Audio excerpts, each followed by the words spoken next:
बन्या विपन्नों पई आसिथिबा रिलीफ बंटन रे अनियमितता होइथिबा बेले एही रिलीफ पाइबा पई दला चकटा जोगु 5 जण आहत होई हॉस्पिटल रे भर्ती होइछन्ति। सूचना अनुसार गत सेप्टेम्बर 17 तारिख रे लघुचाप जनित लगाण वर्षा कारणरू बालेश्वर जिल्ला बालियापाड़ अंचल रे बन्या होइथिला।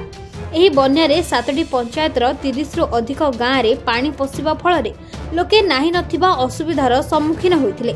टाटा स्टील फाउंडेशन पक्षरु बन्या पीड़ितों पई 500 रिलीफ पुड़िया व्यवस्था करा जाई ब्लॉक प्रशासन को बंटन पाई प्रदान करा जायथा। ब्लॉक पक्षरु गतकाली बंटन आरंभ होइथिबा बेले रिलीफ नेबा पाई हजार हजार लोके ब्लॉक परिसर रे पहुंचिथिले, जा फल रे लोके जोर जबरदस्त गोदाम भितरे पसी समस्त रिलीफ पुड़िया नै जायथिले।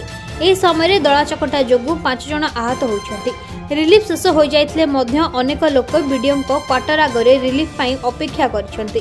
घटनास्थल रे उत्तेजना प्रकाश पाइथिबारु पुलिस मुतयन करा जायछि। बालेश्वरु भरत कुमार दास का रिपोर्ट, नीलाद्री मीडिया।